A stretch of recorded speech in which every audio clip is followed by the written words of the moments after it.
Hey, what's going on? Luke here. We are less than a week away from State of Origin Game 2, and there's always a lot of talk about who should be in the side and who shouldn't be in the side. So I thought it'd be fun to go into RLL4 and go ahead and make the New South Wales B team. Now, I did this a couple of years ago, I think around 2021. There's obviously a lot of players who have since then either retired, gone overseas, they've actually ended up making their debut. So I figured it was time to make an updated New South Wales B team. So that's exactly what we've done. I've gone ahead, I've picked all the best players who currently aren't playing State of Origin and haven't been involved in the series. So for example, you guys like Davida Pangai, I'm not including them because he did play in Game 1, and he could play in Game 3. I mean, all these guys could play in Game 3, but I decided it'd be fun to go and pick guys who haven't been involved in the series. And obviously, that's going to involve a lot of guys like your Nico Hines and, your Cody Walkers. I'm thinking of other guys. Dylan Edwards is another one who gets talked about a lot. We're obviously going to be including guys like that, but also, there's probably a couple little smokies in there too. Also, a couple of guys that I've just added in myself in terms of preference. You'll understand when I show you the side. It'll make a lot more sense. And I'll kind of give a little bit of perspective as to why I actually picked these guys and why, to me, they should be like the second string New South Wales side. Now, we're just about to take a look at this side, but before we do so, please make sure you go ahead and leave a like on the video. It'd be very, very much appreciated, especially at this time of the year. The more viewers, the better, the more growth for the channel, and the way to get more views is to pretty much get more likes. So if you're watching this and you're enjoying it, make sure you go ahead and leave a like on it. Subscribe to the channel if you haven't already. On the road to 15,000 subscribers, getting very, very close to it actually. So if you haven't already, go ahead and subscribe. Also, go ahead and become a member. Shout out to everybody who is a current member. It is very much appreciated. A lot of familiar faces, a couple new ones too as of late.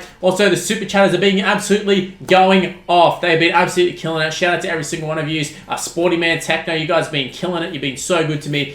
Thank you to everybody who's been supporting the channel. Also, if you'd like to go ahead and chuck me a follow on social media, it's on the screen right now. It's Mr. Luke on YT. Been uploading on TikTok a fair bit. I think we're up to about 4,000 followers on there. Instagram is another one I'd like to grow on, so go ahead, give me a follow, give me an ad. Let's go ahead and take a look at this side on RLL4. Alrighty, we are on RLL4. You can see Cody Walker modeling the jersey there. The only thing I had to update was the little Westpac thing, which actually doesn't look centered. Not that the jersey is important, but I figured I just needed to do it. Anyways, we're going to go ahead and take a look at the lineup, and I did just realize, literally, I've just got done saying I'm not including anybody who's involved in the series. Nico Hines doesn't count. He played like 10 minutes, he missed a tackle, I understand that, but it was off the bench, so it doesn't count. Also, I do want to make a quick change here. Do have Gutherson in there. Let's chuck in Matty Burton. So that's a quick little change I made on the fly.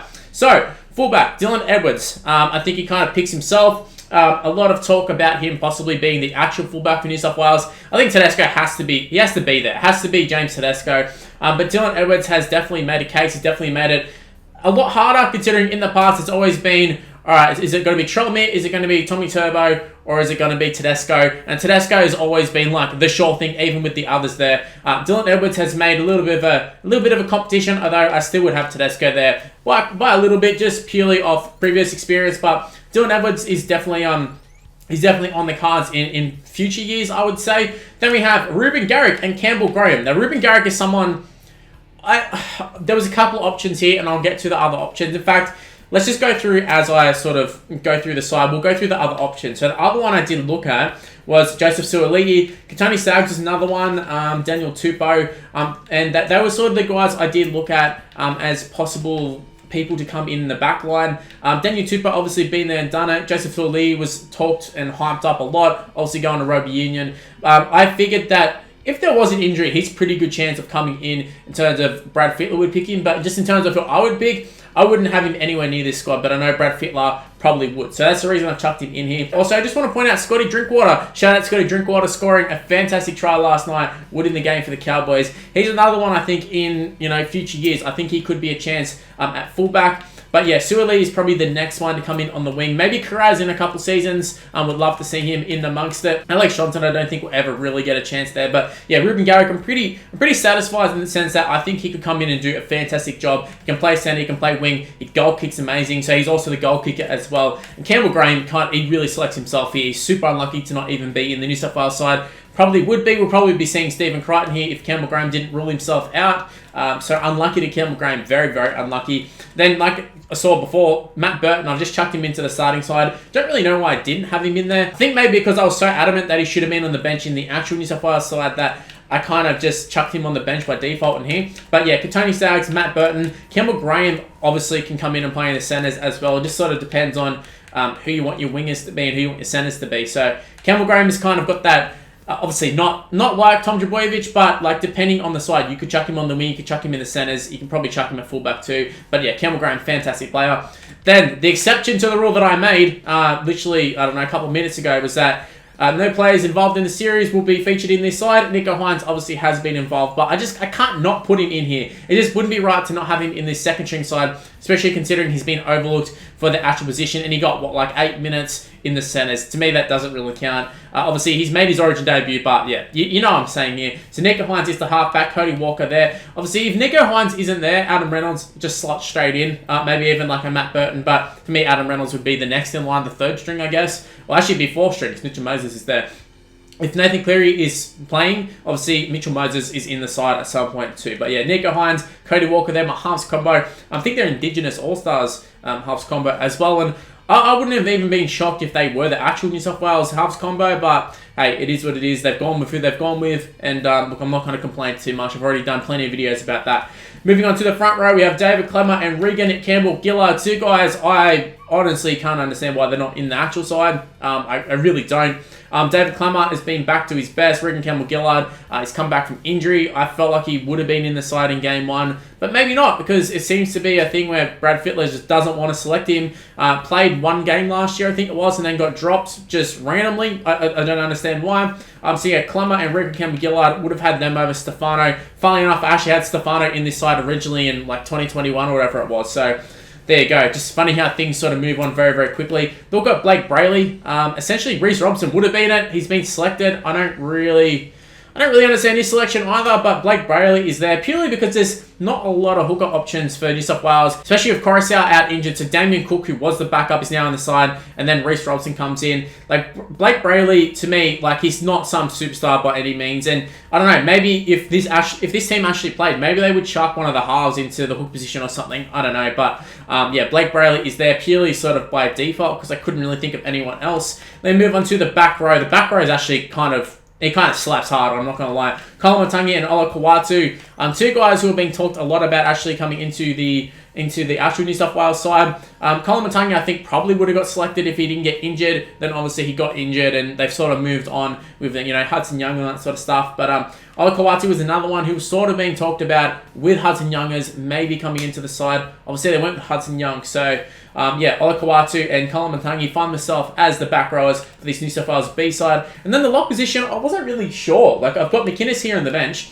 Got Dale Finucane, the two Sharks guys. Obviously, the whole thing for Nico Hines is that the Sharks aren't really killing it at the moment in comparison to last year. But I think Finucane, I think he would be sort of like your, not Jake Chaboyevich sort of role, but he's just that hard hitter who can come in. He can make all the tackles, just do all the hard yards. Then you've got McInnes who can rotate. McInnes can also come in and play hooker as well if needed. So I think he would be a pretty decent little option there. Kind of utility there. And then we have King Gutho. We have Clint Gutherson on the bench there. Like you saw at the start of this video, I had him in the centers. Obviously, he's played center before for New South Wales. I didn't think he played it particularly well, but he is someone who has a lot of versatility in terms of he's played, like in first grade, I think he's played halfback, 5'8", wing, center, and fullback. Obviously a fullback predominantly, but he is a guy who offers great coverage. He's also like a big enough body. He's got good stamina. You could chuck him into like a lock, or just chuck him in the forwards, kind of do what Queensland does, and just chuck him in there and just say, go out and just run amok, Gutho. I think he could do a job for you there.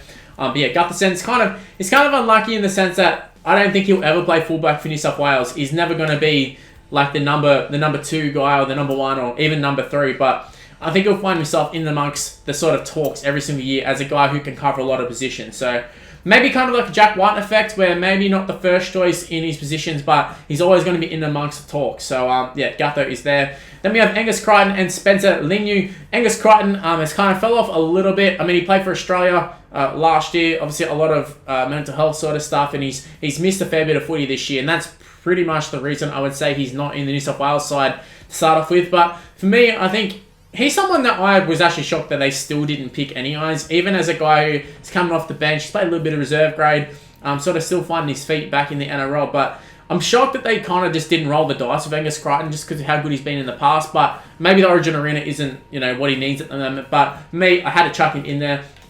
Once you get past like the Ola Kawatus and Colin Matangis and such, like I said, for the lock position, it kind of starts to become a little bit light in terms of New South Wales. You could have other guys in like the prop position, maybe like a guy like Max King and stuff. You could find himself there, but try and find like a lot of quality back rowers. Like if Ryan Madison and stuff in the past have been in and out, Sean Lane's been injured. A lot of guys who would probably be in the mix they're either in the side now or have been in the side, like the Tafita Pen guys and that, or they're not in form and injured. So yes, Angus Crichton, Spencer Leniu, he's another one that probably could find himself unlucky to not be in the starting side, let alone the actual New South Wales side.